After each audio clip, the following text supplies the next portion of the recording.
Hi everyone, my name is Julie Liu and I'm the founder of Motherly Notes. Today we're going to go over the philosophy of the school and our curriculum. For those of you who have been with us for years now, nothing has changed much except you're getting a lot more. Let me go into what I mean, and for those who just joined, welcome. And then, as usual, if you have questions, just message me on Facebook in our Motherly Notes group or send me an email. Let's start. So I started my career not in education. I've actually always been in economics and analytic finance and hedge fund and mergers and acquisitions consulting. Therefore, I have an MBA from University of Chicago. But throughout the course of the years, obviously, I got into education and therefore have started this school. It went from sharing to caring to preparing and now having this full-blown school. So the story all started when I went a little bit crazy with my kids' education, obviously. I have more than 20,000 Chinese books at home. And through those books, I did a lot of sharing with the parents here.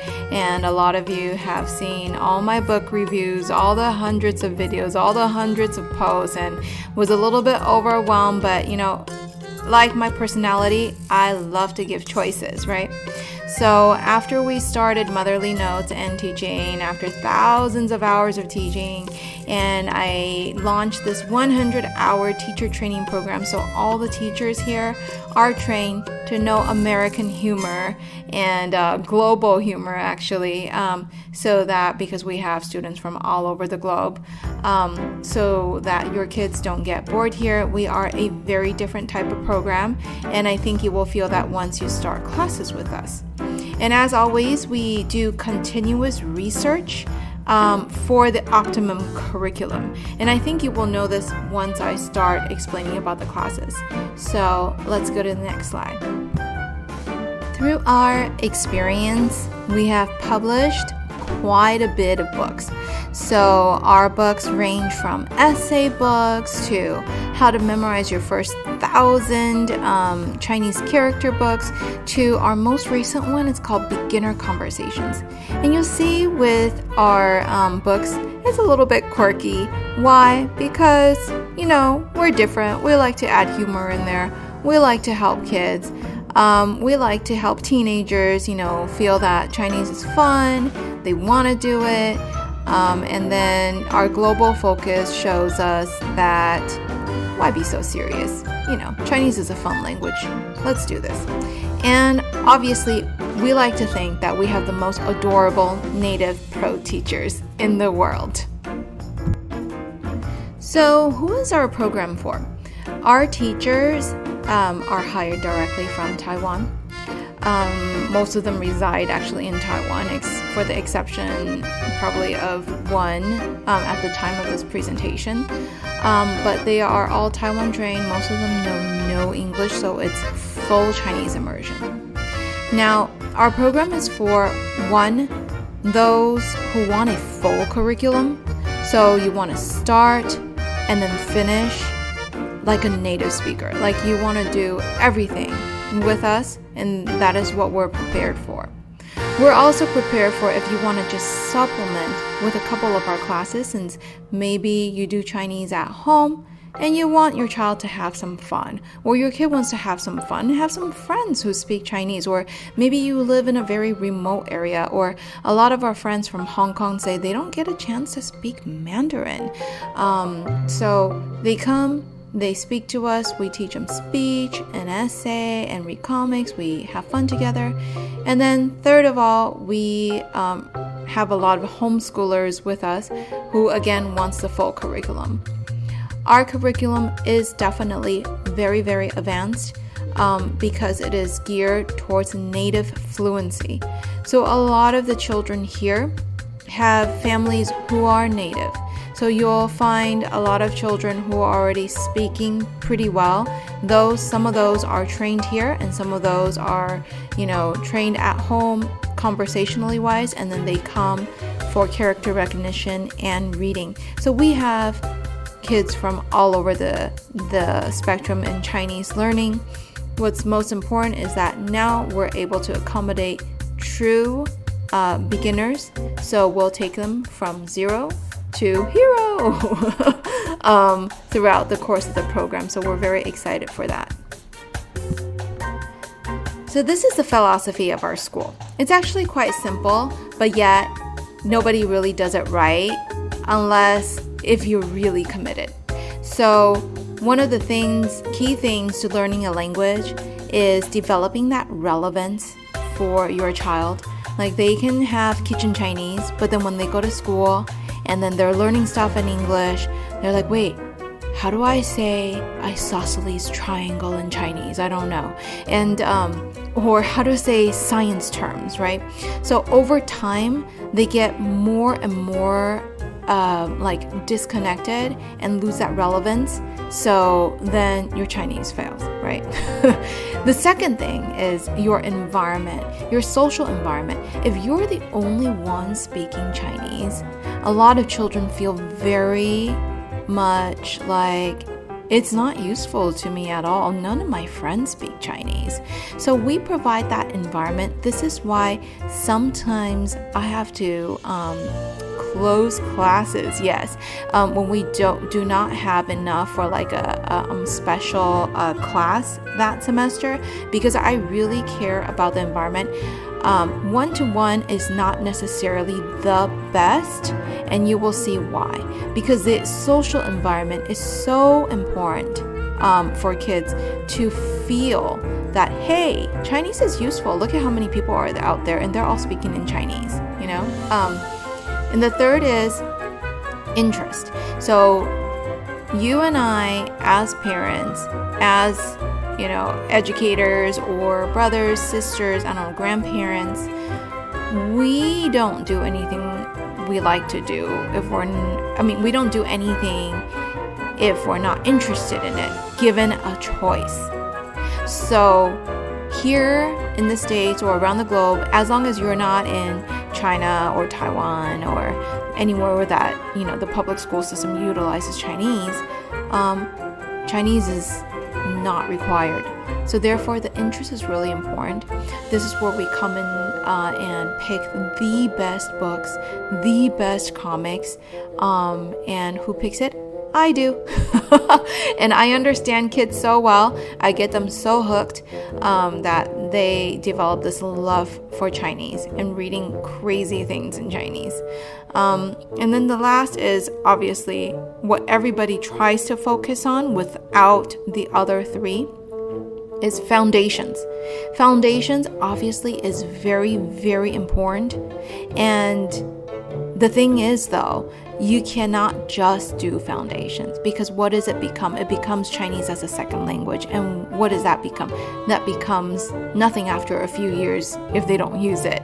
So if it's not relevant, if they don't have a social environment, if they don't have the interest, your foundation could be there, but they'll lose it in a year. So we have a lot of I see a lot of kids, they study Chinese at home, middle school hits, and then the next year I see them, they're all English and they barely remember any Chinese, and that was so sad. It's all because, yes, you can teach the foundations, but without the relevance, without the environment, and without the interest, you don't keep it. So we're here to keep that going, and it's been proven to be super successful. So I never really just wanted to start a Chinese program. It's not just about a Chinese school. It's about a place where your child can learn the secrets to success. What do I mean by that? How do you do self-regulation? How do you develop successful habits? How do you think about that argument with your mother? How did you think about that fight with your friend? How do you express your individuality? I didn't want Chinese to be a subject. I wanted it only to be a form of communication tool between me and your children, so that I can teach them stuff using the Chinese language. So what else provides more relevance than that, right? I'm going to go over like some of the crazy things we've done in our program and what we'll be bringing to your children in the next slides. We do a lot of foundations training. So even if in our comics classes, in our beginner classes, you'll find that sometimes we'll have your children whip out a pencil and say, "Let's start writing." And they're like, "Wait, what? This is a comics class. Why are we writing?" Because you can write 1 or 2 characters or, 2 strokes. And then after a while, they get used to writing Chinese every day and it doesn't seem so scary. I've had students, mothers tell me actually recently saying that, "Hey, we're on break because during your, August to September, there's a 2-week period where there are no classes and my child has been writing Chinese every day, just scribbling stuff." I'm like, yeah, you know why? Because we developed those foundations and now she feels confident. And there are some who start talking in Chinese when they're in our beginner classes, when they're not in school, and others who are writing full journals on their time off because we have developed that foundation and that habit for them to do Chinese and not be afraid of it. One of the major predictors of success in life is not how much math you know, is not you memorize 3,000 characters, is not I am 6 years ahead in math. All that obviously is very important only if you know how to manage relationships, if you have the good habits, if you're able to work hard. And one of the challenges that a lot of parents have is getting their kids to want to do better, to want to do more, to negotiate better even, to manage their relationships at school, to have more friends. And a lot of the students that come, have, I guess, higher IQ, but lack that EQ. And what we instill is that EQ. During summer, I had a class called Habits of Successful People, and we had so much fun in there. We learned how to make friends. We learned how to control our emotions. We learned how to read body language. We learned how to negotiate according to how we view other people's body language. It's all stuff that I learned past the years, and then how to be way efficient. I graduated Berkeley when I was 19, and I kind of taught them the secret sauce of how to study in the most efficient way. So during the curriculum, I pop into classes and I give little lectures on this all the time. So that is also part of our curriculum. During our course, we also teach self-regulation, how to manage, your temper, how to manage your emotions, and then I also teach them how to do like a time chart, setting priorities, and all that jazz. Sometimes a lot of parents will say, "Hey, when my kid takes your class, they keep laughing and screaming. I hope that's okay. I mean, are they really learning?" I'm like, yes, they are expressing themselves. We're teaching them to be confident in the language. We eliminate all stresses during class so they can, talk. In addition, we teach them how to present. I also teach PowerPoint presentations in our upper grades, and they do fantastic. We have them share. We celebrate all their individuality and make sure they are confident when they are in class.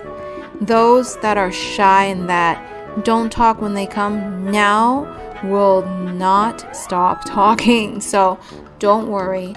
It's not going to be one day that they start talking. It might take a few weeks. It might take a month. It might take... One of them took a full year or 2, but then now she's the biggest talker in our class. So I wouldn't worry. I would just put your child here, let them get comfortable, and we'll do the rest. Now let's get into our new curriculum. So we've structured it so that during the week, on Mondays, we have STEAM class. For STEAM class, we have a variety of books covering science, technology, engineering, arts, and yes, even math. We've worked through math problems in class, and usually it's like creative math, where we think about logic, and we discuss and get into these heated topics. Sometimes we have hands-on projects, and then we introduce vocabulary terms, idioms, you name it, and sometimes it's developing those good habits. So it's all covered. Remember that everything is almost 100% in Chinese except for the beginner levels. So going forward, I'm going to show you some examples of what we do in class. This is an example from our beginner and 注音 level. You'll see that the texts are shorter, more pictures, some character recognition, and easier to look at the page. Not as many words, but most words are going to be spoken.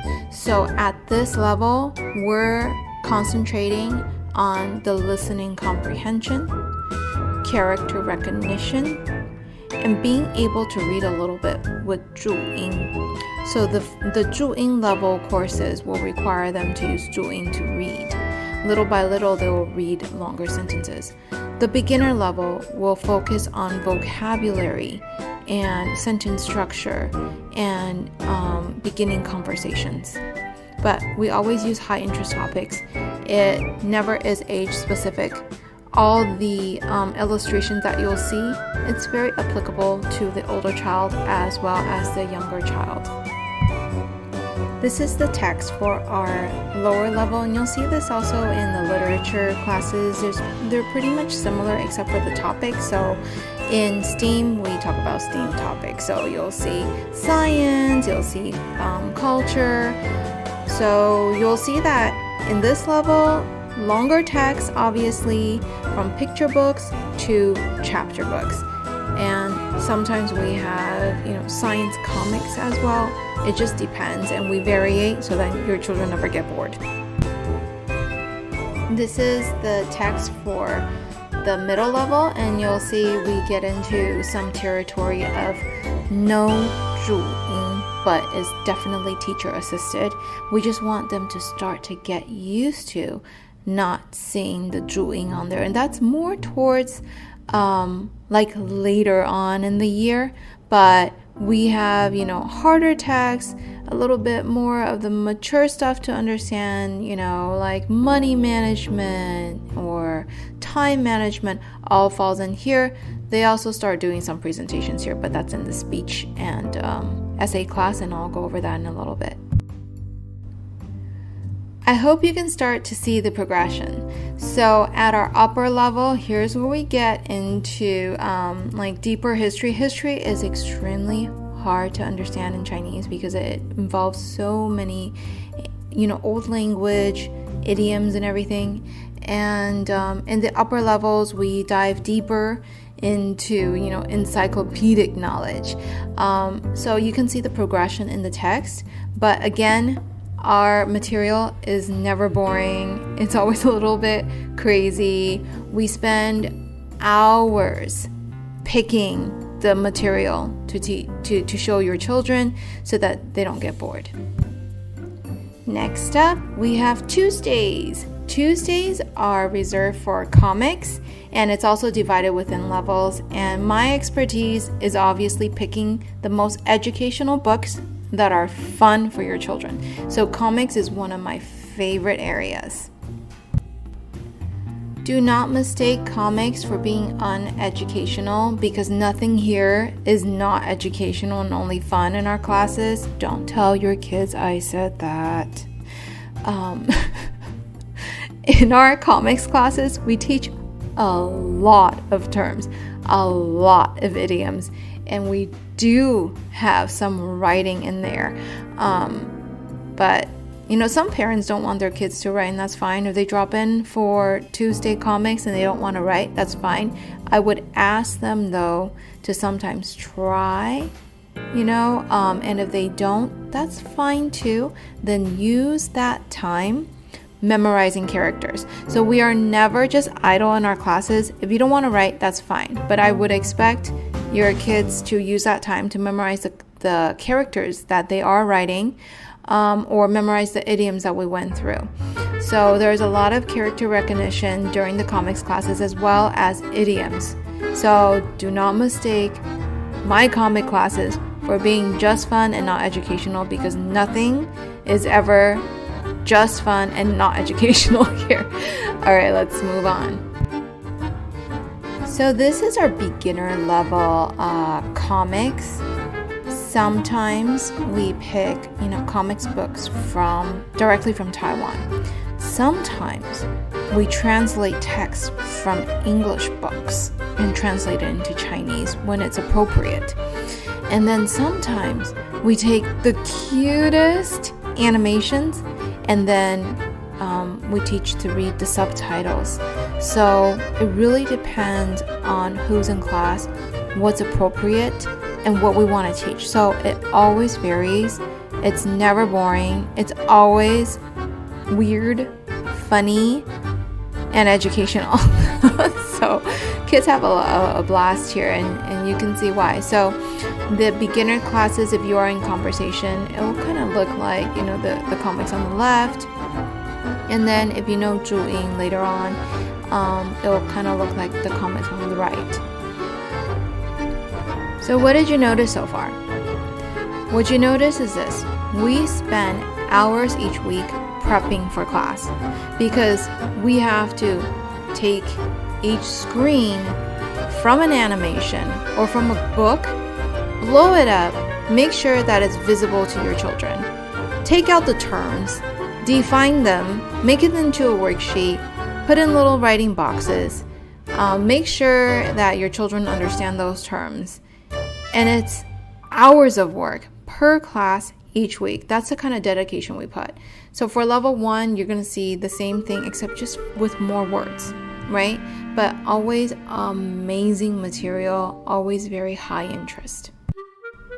This is the comics for our middle level, and you'll see, hey, it gets a little bit more complicated, and there's some black and white, but it's still very funny. And at this level, people know that there's more character recognition here.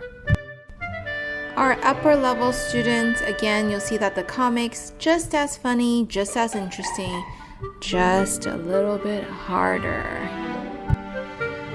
Okay, so far we have STEAM, we have comics, and of course we need to have literature, which are chapter books in Chinese. It teaches them to, read in longer sentences with longer sentence structures, and we get to pick out the most popular books in Taiwan at the moment, and it's a blast. In our literature classes, in the beginning levels, we do picture books, and then we move on to beginner chapter books, and then we go to full-blown chapter books, and then we move to books without Zhu-Ying.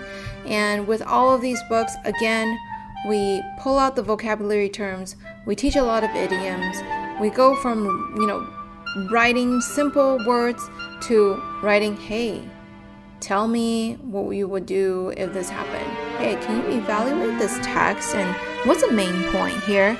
And then we start telling them to write, paragraph answers, sentence answers. It just depends on the level.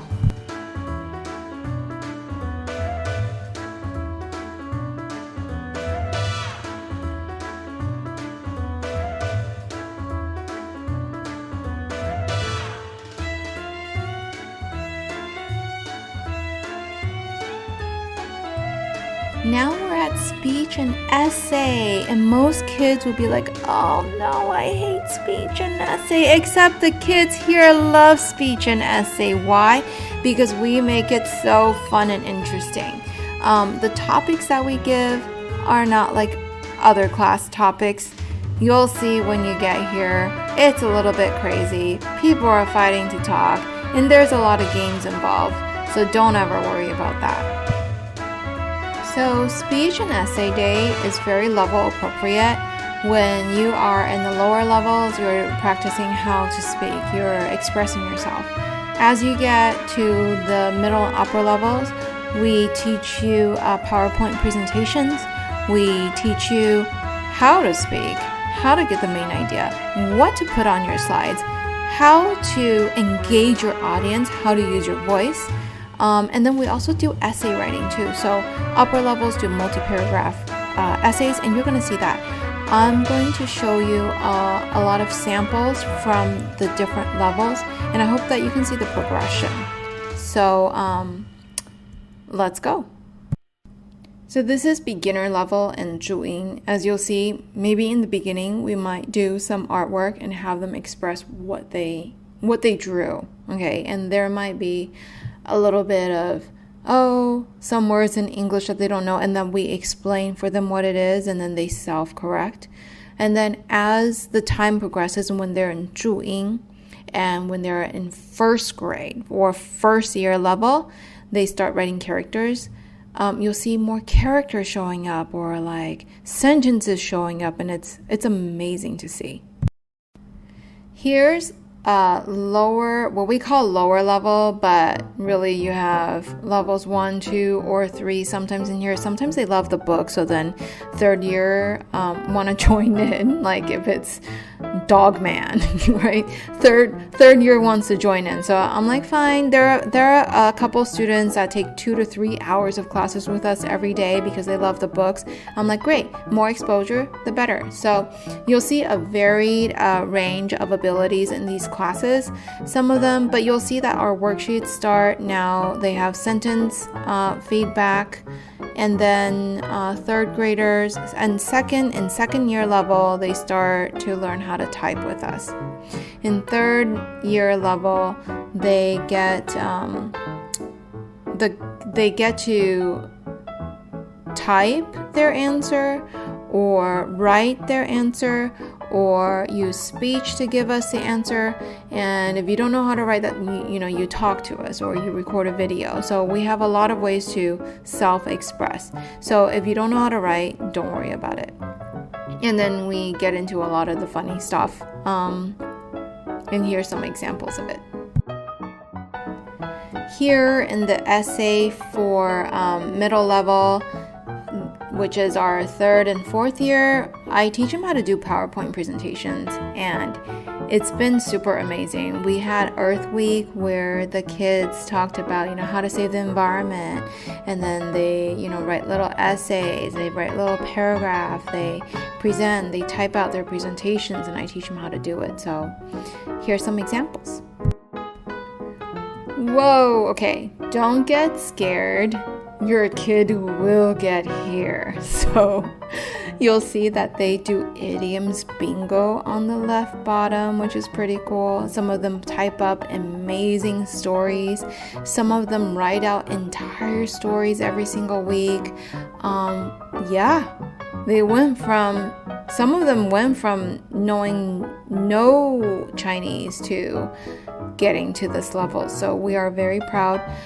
There are a couple of our students who took classes with us and then moved back to Taiwan, went into the Taiwan public school system and just rock started out, like testing in the top 3, right? Because they actually knew more idioms than the kids in Taiwan, which we're very proud of. So this is the kind of results that you're gonna get when you stick with us for a lot of years.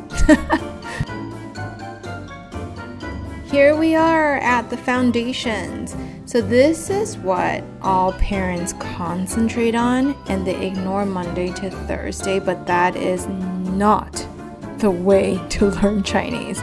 So this is where we lay out our foundations. We use native textbooks, and on the weekends, either Saturday or Sunday, depending on your level, we write and we work on the fundamentals.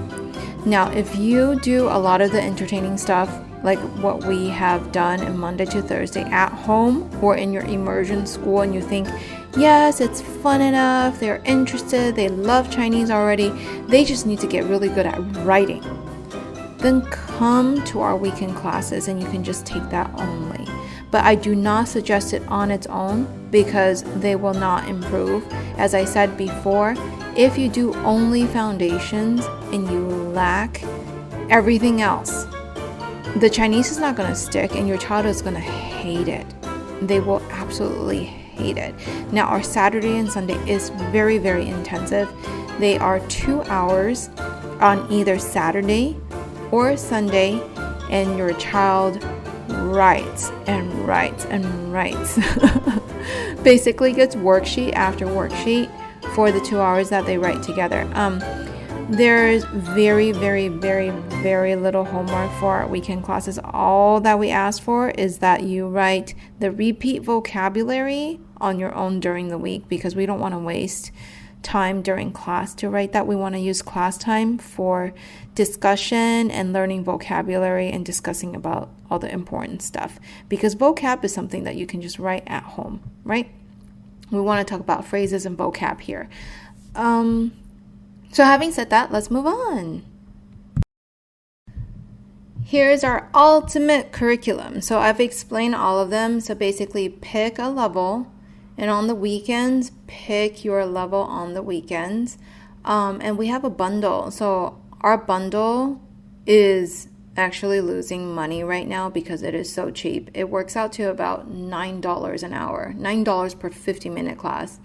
And it's insane. So why are we doing that? We're doing that because we want you to try the ultimate Chinese environment.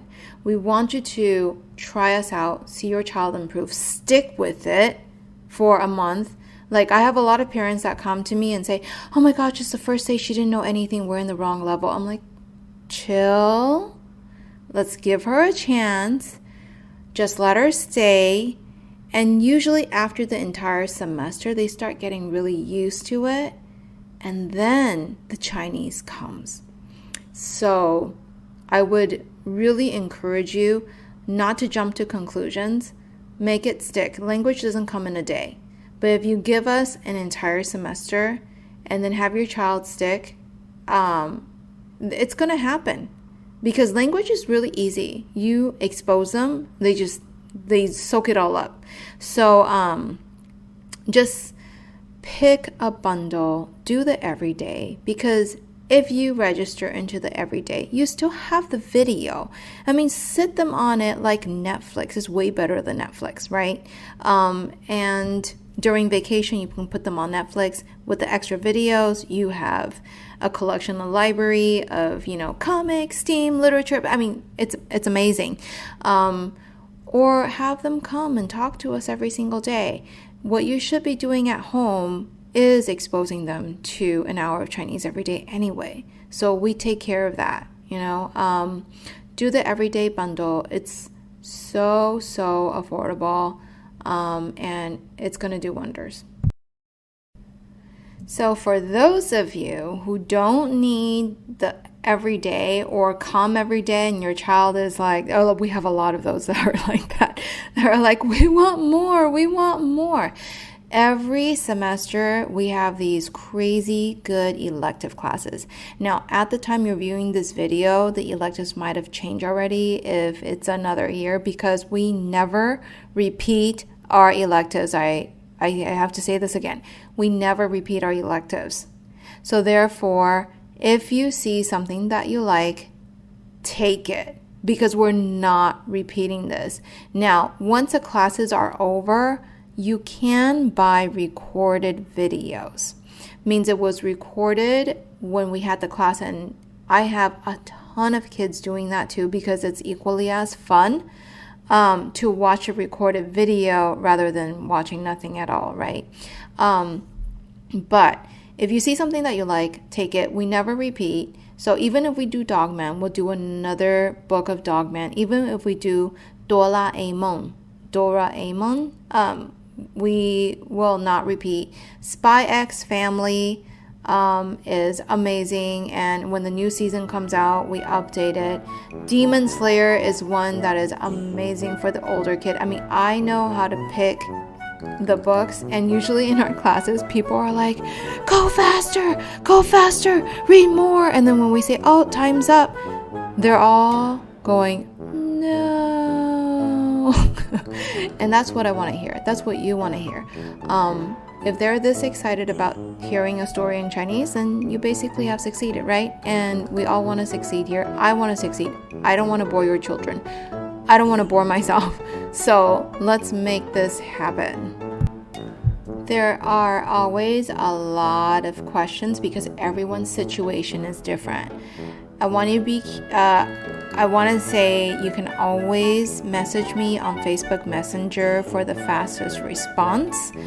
Try to join the Motherly Notes private group because it's easier for me to see those messages than the ones that come on the Facebook page. I don't know if that makes any sense. But anyway, in any regards, you can contact me in any way. You can do email. You can do Facebook Messenger. I don't check Instagram as much, but I do see them after a while, and I apologize if I'm slow on that. Feel free to reach out anytime, ask any question, go into our Facebook group, and there's a ton of resources there. For book recommendations, go to my blog, which is motherlynotes.com. For classes, go to class.motherlynotes.com. And I'll see you guys there. Let's keep in touch.